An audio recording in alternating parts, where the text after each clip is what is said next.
Merci de votre présence à cette réunion de groupe un petit peu particulière. Je vais évidemment, en introduction de cette réunion, avant de laisser la parole à Marine, vous dire quelques mots sur le déroulé de ces dernières heures. Marine l'a exprimé hier soir, je l'ai exprimé ce matin. Vous avez été très nombreux à vous exprimer sur ce sujet, sur les réseaux sociaux, dans les médias, en vous faisant aussi l'écho de l'indignation des millions de Français qui ont regardé cette décision hier et qui ont regardé cette journée du 31 mars 2025 qui, à l'évidence, va rester dans l'histoire de la démocratie française comme une date extrêmement sombre, date où des juges ont décidé de manière partiale, partisane, de fausser la grille de départ, en tout cas d'essayer de fausser la grille de départ de la prochaine élection présidentielle, dans ce qui apparaît comme une négation de l'état de droit. C'est plus l'état de droit, là c'est la négation de l'état de droit, dans ce qui ressemble non pas à ce que nous avons eu l'habitude d'appeler, ça a été aussi je crois le ressenti de beaucoup de Français ces dernières années, le gouvernement des juges, mais la tyrannie des juges, puisque nous avons été privés à la fois d'un procès équitable. Ça avait été rappelé pendant le déroulé du procès il y a plusieurs semaines. Souvenez-vous de cette procureure qui avait, s'agissant de l'un des dossiers, notamment de celui de Jean-François Jalc, sur lequel elle n'avait pas d'éléments, indiqué que ça lui ferait trop mal de demander la relaxe, qui dit tout, d'ailleurs, de la manière dont nous avons, dans notre ensemble, été considérés, à commencer évidemment par nous, par Marine, par le parti dans ce traité, dans ce dossier. Et évidemment, le droit au recours qui nous a été privé, puisque cette décision hallucinante d'exécution provisoire, justifiée non pas en droit par... ils n'ont même pas fait semblant d'aller sur le terrain d'un potentiel risque de récidive. C'est un lien très clair et assumé avec la prochaine élection présidentielle qui consiste à dire il y a un risque de trouble à l'ordre public si Marine Le Pen est élue présidente de la République alors qu'elle a été condamnée en première instance, faisant fi d'ailleurs de toute possibilité d'appel. Nous devons rappeler sans cesse que s'il existe des cours d'appel, c'est parce que les tribunaux de première instance peuvent se tromper, et que s'il est prévu la possibilité de se pourvoir en cassation, c'est parce qu'il peut y avoir aussi des erreurs commises, non pas seulement en première instance, mais aussi en appel. Je crois pouvoir dire que nous n'avons jamais vu une motivation aussi politique que celle qui a été exprimée hier par le tribunal. Cette décision nous prive de manière absolument ahurissante d'un deuxième degré de juridiction, s'agissant de la peine d'inéligibilité. Et je crois que beaucoup de Français ont été pas seulement indignés, mais ils ont été touchés hier de ce qui s'est passé. Moi, j'ai le sentiment, mais comme je crois beaucoup d'entre vous, que les Français considèrent que c'est pas tant Marine, en réalité, qu'on élimine, c'est leur propre voix, ce sont leurs propres espérances, et c'est la confiance qu'ils placent en Marine et qu'ils placent dans notre mouvement depuis maintenant, je ne vais pas dire plusieurs mois, mais en fait depuis plusieurs années, davantage encore ces derniers mois, avec les élections législatives, mais encore plus ces dernières années. Nous sommes dans une situation qui est brutale, qui est violente, qui est injuste, qui prive des millions de Français d'une candidate qui n'est pas seulement donnée au second tour, mais qui est aujourd'hui la favorite de l'élection présidentielle et donc de la prochaine présidente de la République.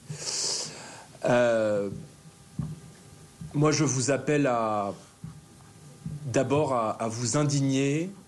Je crois que des millions de Français sont indignés, et notre rôle est aussi de permettre aux Français qui sont en colère de s'exprimer pacifiquement, démocratiquement, contre ce qui leur apparaît comme une décision, non pas de justice, mais d'injustice, et comme une décision qui est disproportionnée Je rappelle qu'on ne parle pas allons même sur le fond de l'affaire, d'enrichissement personnel, d'emploi fictif.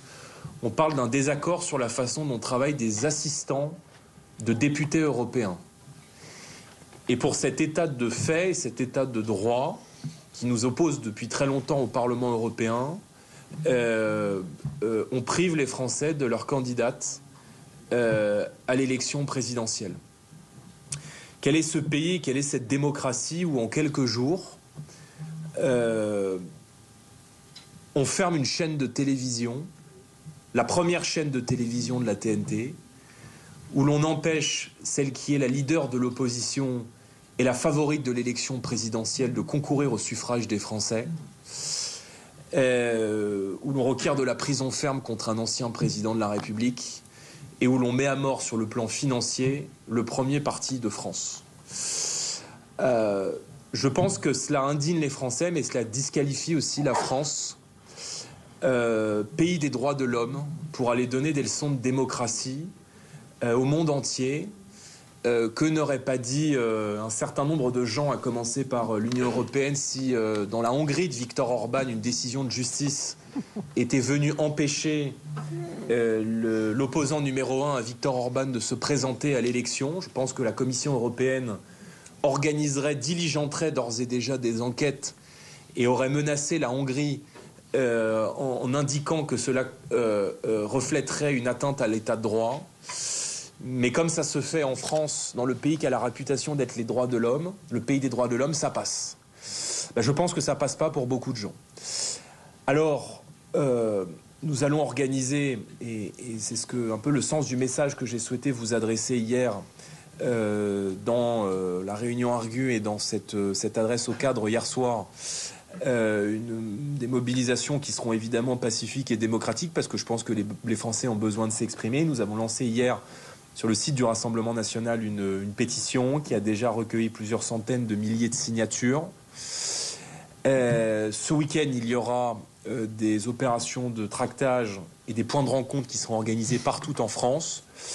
Nous demandons aux parlementaires de prendre l'initiative d'une conférence de presse aussi dans leur département et dans leur circonscription, parce que je crois important que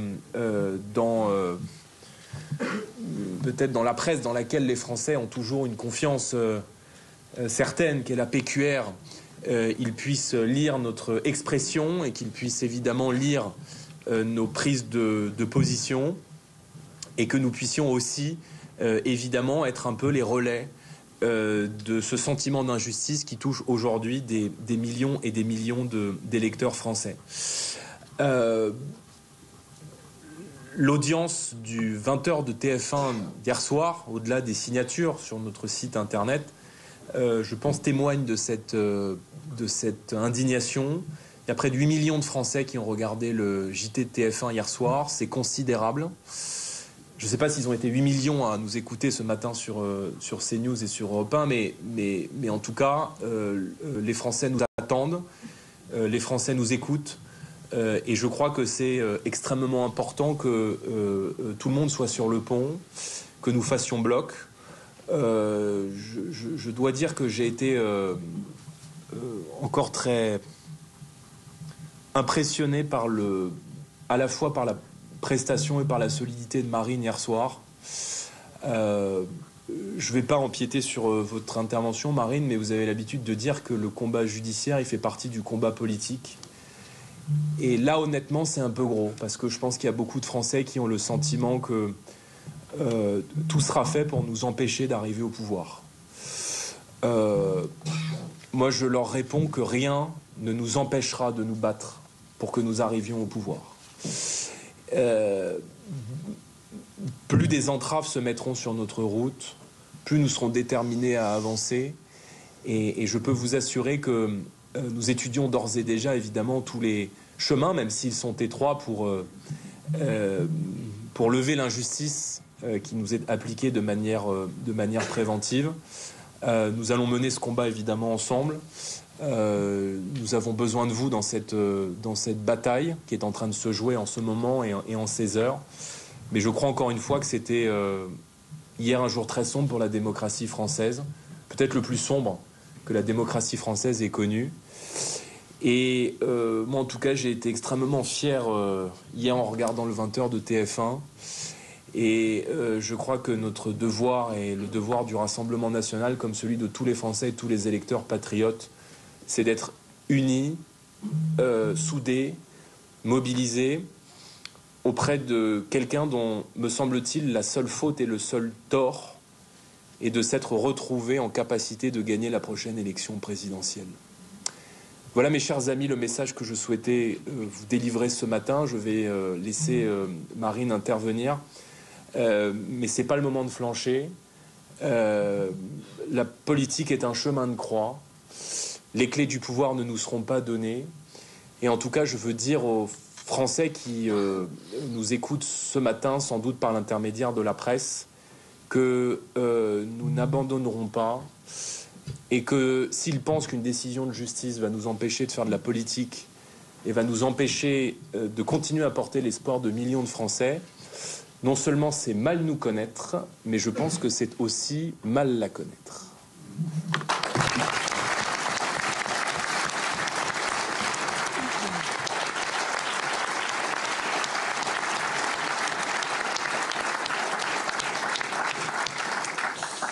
Merci beaucoup Jordan pour cette introduction. D'abord, merci à tous. Merci de vos marques de soutien, de vos marques d'affection. Le système a sorti la bombe nucléaire. Et si il utilise une arme aussi puissante contre nous, c'est évidemment parce que nous sommes sur le point de gagner les élections. Voilà. Et qu'ils se disent que tout ce qu'ils ont mis en œuvre n'a pas servi et que donc peut-être faut-il passer à la vitesse supérieure. Alors, les choses sont extrêmement claires. On ne se laissera pas faire. Et on ne se laissera pas faire, non pas tant pour nous défendre seulement nous-mêmes, mais pour défendre les Français qui ont le droit de voter pour qui ils le souhaitent, et puis pour défendre le pays. Parce qu'aujourd'hui, le pays est en train de vaciller.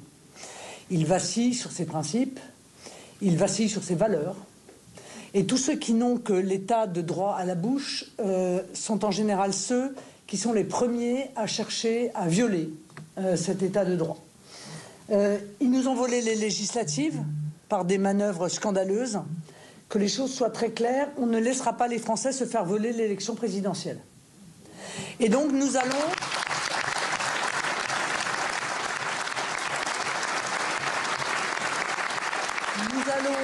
nous défendre, nous allons user de tous les moyens qui sont à notre disposition pour permettre aux Français de choisir leurs futurs dirigeants, et nous allons gagner. Voilà, parce que la vérité et la justice doivent gagner. Et que ce qui vient de se dérouler est un tel scandale démocratique, une telle honte, une telle tache sur notre pays.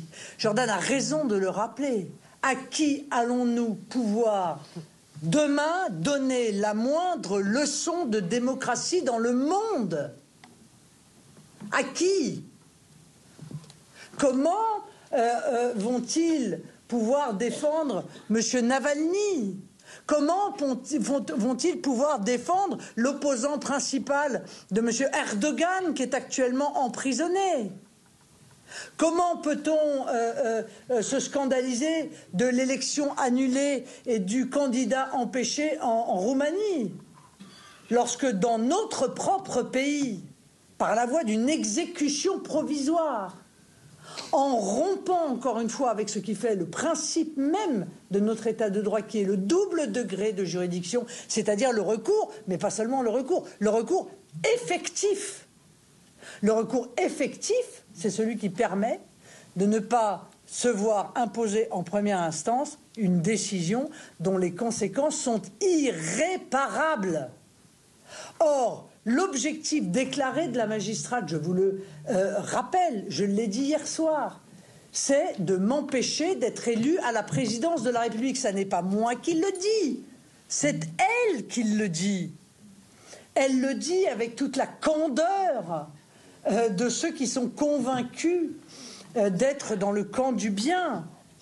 Si Marine Le Pen pouvait se présenter à la présidentielle en bénéficiant d'un appel suspensif, alors que condamnée en première instance, décision non définitive, cela constituerait un trouble à l'ordre public. L'ingérence de ces magistrats dans le processus électoral suprême qui est celui de l'élection présidentielle, voilà où est le trouble à l'ordre public. Et les Français ne l'accepteront pas. Qu'ils soient électeurs du RN ou qu'ils ne soient pas d'ailleurs électeurs du RN. Oh, vous savez, dans cette affaire, dans des affaires aussi graves que celle-là, somme toute, les masques tombent. Vous avez des adversaires politiques qui sont des gens attachés à la démocratie. Ceux-là disent, écoutez, moi je ne partage pas les idées de Marine Le Pen, mais honnêtement, empêcher un candidat en première instance, sans que les voies de recours aient été épuisées, de concourir à l'élection présidentielle alors qu'elle est la favorite de l'élection présidentielle, c'est pas possible. Et puis vous avez ceux qui n'ont ni foi ni loi. Ceux qui en réalité se réjouiraient si vous preniez un coup de lame en sortant dans la rue pour peu que ça leur permette d'éviter d'avoir à vous combattre dans les urnes. Cela, je ne veux même pas en parler. Encore une fois, les Français jugeront des comportements des uns et des autres. Mais Jordan a dit quelque chose de très juste hier. Il a dit, mais qu'ils ne se réjouissent pas trop vite, car nous avons été toujours les premiers à être victimes des malhonnêtetés du système. D'autres suivent toujours. Aujourd'hui, c'est nous. Mais demain, évidemment, ce sera eux.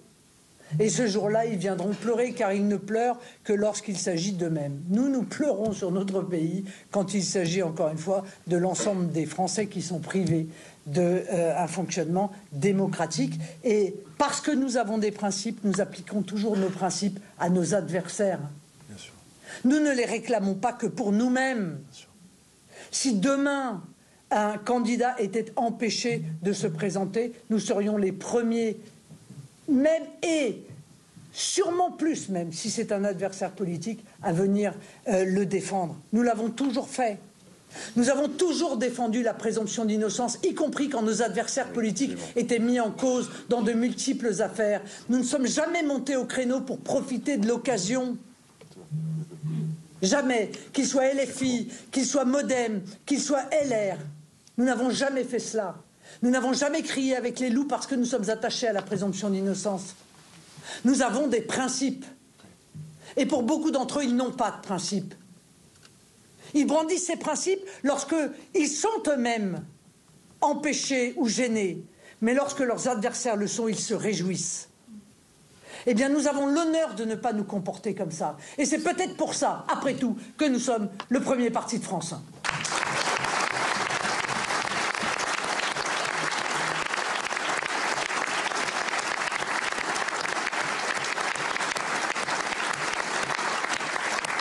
Alors, mes chers amis, vous le savez, nous contestons formellement les accusations qui ont été portées contre nous et qui font l'objet de ce procès. Procès dont je vous rappelle qu'il a été engagé par des adversaires politiques. M. Schulz, président socialiste du Parlement européen, main dans la main avec Mme Taubira, dont je n'ai pas besoin de vous rappeler tout de même qu'elle est une opposante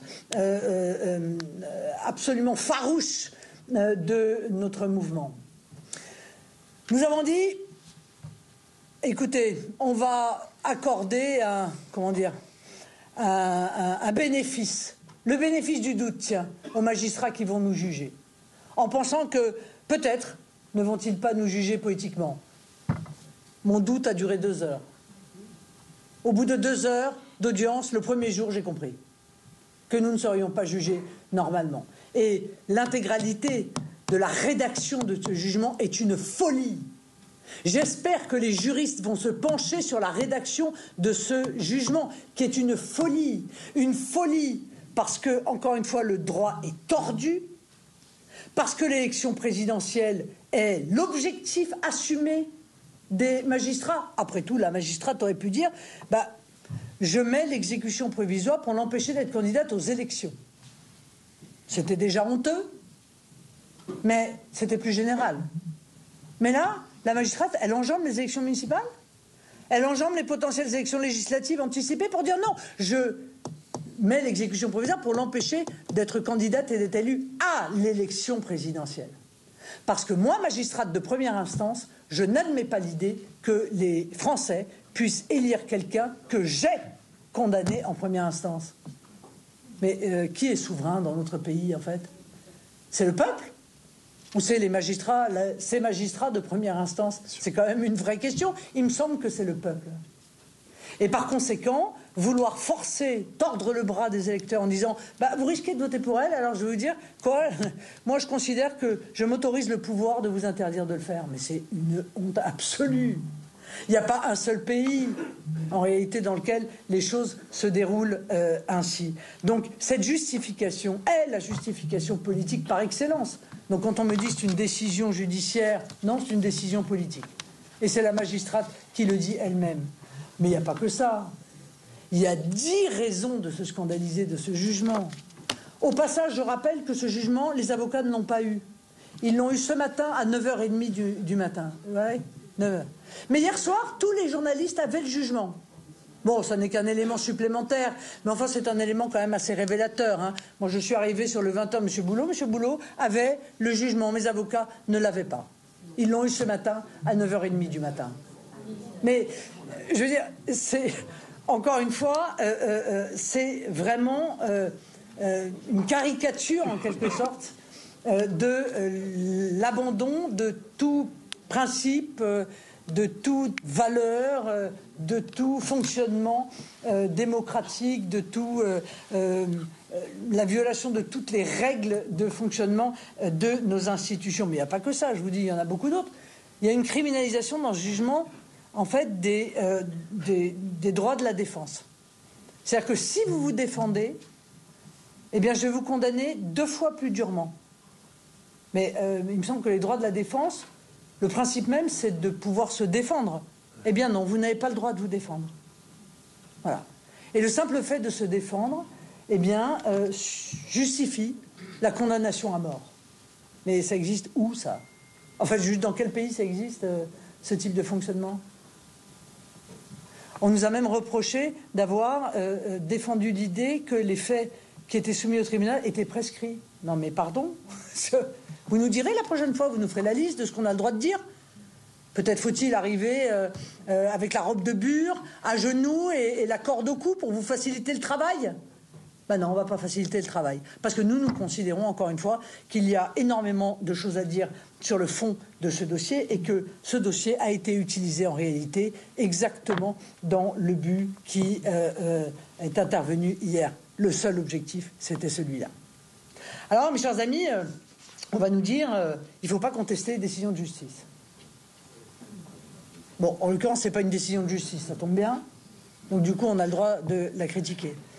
Mais qu'est-ce que c'est aussi que ce système qui consiste à dire vous n'avez le droit de dire, vous n'avez le droit de ne rien dire, vous n'avez pas le droit de vous défendre parce que vous n'avez pas le droit de contester les décisions de justice. Ben, à ce moment-là, il faut qu'ils suppriment l'appel, puis accessoirement la cassation, parce que si on n'a pas le droit de contester une décision de justice, alors supprimons les degrés de juridiction.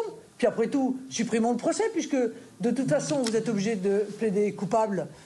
Par conséquent, pourquoi s'ennuyer à passer 2 mois, comme je l'ai fait dans une salle d'audience, pour pouvoir développer des arguments que la présidente semblait clairement ne pas vouloir entendre. Cette affaire, je ne peux m'empêcher de la mettre en résonance avec le communiqué du syndicat de la magistrature qui a été diffusé au mois de juin dernier. Au mois de juin dernier, le syndicat de la magistrature en appelle aux magistrats et aux magistrates, pas aux électeurs, pas aux citoyens, aux magistrats et aux magistrates pour empêcher le Rassemblement national d'accéder au pouvoir. Ce matin, on explique que les magistrats font l'objet de menaces. Je trouve qu'il est scandaleux que ces magistrats fassent l'objet de menaces, que les choses soient très claires. D'injures, de menaces. C'est inadmissible. Nous faisons tous l'objet d'injures et de menaces. Toute personne tout responsable politique, tout journaliste, tout écrivain, tout magistrat, aujourd'hui, dans notre société, qui prend une position quelle qu'elle soit, se fait menacer, se fait injurier. Est-ce qu'on s'en félicite? Pas du tout. On le déplore. Mais c'est, hélas, devenu d'une grande banalité. Le Conseil supérieur de la magistrature, ce matin, que j'entendais à la radio, est venu dire « Il est absolument scandaleux de menacer les magistrats ». Nous partageons cela. Mais quand le syndicat de la magistrature dit qu'il faut empêcher le Rassemblement national d'arriver au pouvoir, c'est aussi une menace. C'est aussi une menace. C'est une menace à l'égard du Rassemblement national. C'est une menace à l'égard des électeurs du Rassemblement national. C'est une menace à l'égard des élus du Rassemblement national. Et cet appel, encore une fois, il est fait aux magistrats et aux magistrates. Qu'est-ce qu'on est censé comprendre de cela? Et qu'a dit le Conseil supérieur de la magistrature? S'est-il soulevé contre ce communiqué? Non. A-t-il engagé une procédure contre la procureure qui a indiqué qu'elle ne pouvait pas plaider à la relaxe parce que ça lui ferait trop mal, rompant ainsi avec la neutralité qui s'applique aussi au parquet, pas seulement au juge du siège, ça s'applique aussi au parquet? Non, on n'a rien entendu du Conseil supérieur de la magistrature. Donc, ce deux poids, deux mesures, je le dis poliment, est évidemment perçu, nous l'avons compris, et nous ne nous soumettrons pas à cela. Donc, de manière pacifique, de manière démocratique, nous allons défendre nos droits, mais nous allons aussi défendre les droits de nos électeurs. Et le premier de ces droits l'a rappelé le Conseil constitutionnel dans une réserve d'interprétation il y a quelques jours de cela, c'est le droit de voter librement. C'est le premier des droits dans une démocratie. Voter librement. Car si l'on ne vote pas librement, eh bien à ce moment-là, on n'est plus véritablement dans une démocratie. Si ce sont les dirigeants politiques ou des magistrats qui décident qui peut se présenter et pour qui les Français peuvent voter, alors nous ne sommes plus dans une démocratie. Voilà. Nous allons donc nous battre. Tous les moyens de droit seront analysés et utilisés. M. Chottel a fait une tribune hier pour dire que la décision du tribunal s'asseyait sur la décision du Conseil constitutionnel. C'est un petit peu problématique pour l'état de droit quand même, parce que les amoureux de l'état de droit devraient savoir que les décisions du Conseil constitutionnel s'appliquent immédiatement à l'intégralité des juridictions, qu'elles soient judiciaires ou administratives. Voilà peut-être un chemin étroit que nous ne manquerons pas de prendre. Nous allons bien entendu réclamer qu'un appel se déroule dans les plus brefs délais, car nous n'avons pas la maîtrise de cela, bien sûr. C'est sûr que c'est évident que quand celui qui a la bouée de sauvetage, c'est votre adversaire politique, c'est un peu compliqué, quoi.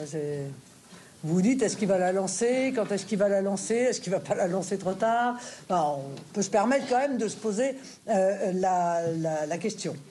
Et puis, il y a peut-être aussi une voie législative,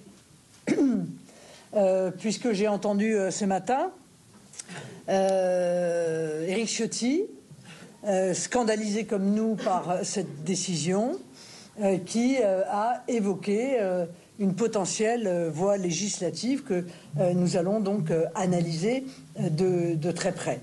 Donc la défense de nos électeurs, la défense de notre mouvement, qui, je vous le rappelle, a été victime d'une condamnation, d'une lourdeur financière qui engage son avenir, parce que c'est ceinture et bretelles, hein. Il ne s'agit pas seulement d'éliminer la candidate à la présidentielle. Si on peut tuer le parti en même temps, bon, hein, comme ça on est bien sûr qu'il n'y a pas de possibilité, hein, se sont dit manifestement les magistrats.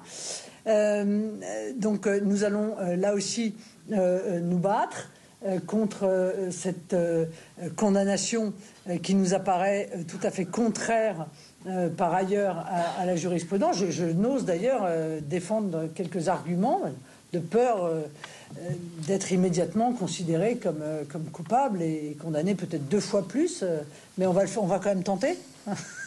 On va pas se laisser impressionner. Donc, pour résumer mon propos, et on vous adressera bien entendu l'ensemble des éléments d'analyse de ce jugement. Ceux qui sont en train de l'analyser ont les yeux qui sortent de la tête, vraiment. Hein, et pour un peu qu'ils soient juristes, ils sont au bord de l'apoplexie, tellement c'est énorme. Mais on vous donnera tous ces éléments-là. Mais pour conclure, je vais vous dire que surtout, ne vous laissez pas intimider. Voilà, ne vous laissez pas démoraliser. Quand la décision arrive, elle est dure.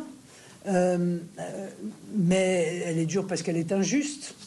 Et qu'en réalité, vous connaissez très bien cette phrase de Montesquieu, il n'y a point de plus cruelle tyrannie que celle que l'on exerce à l'ombre des lois et sous les couleurs de la justice. C'est-à-dire que quand l'injustice vient directement de ceux qui sont censés rendre la justice, il est évident qu'elle est plus insupportable encore que n'importe quelle autre injustice.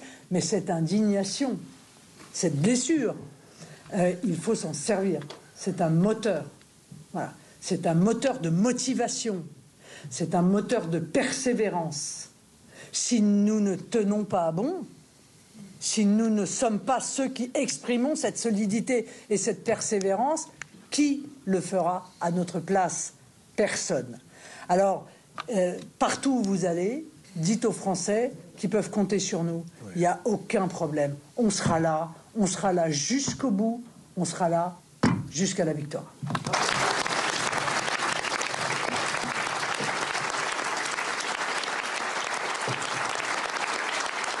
Marine Le Pen, applaudie par Jordan Bardella et les députés du Rassemblement.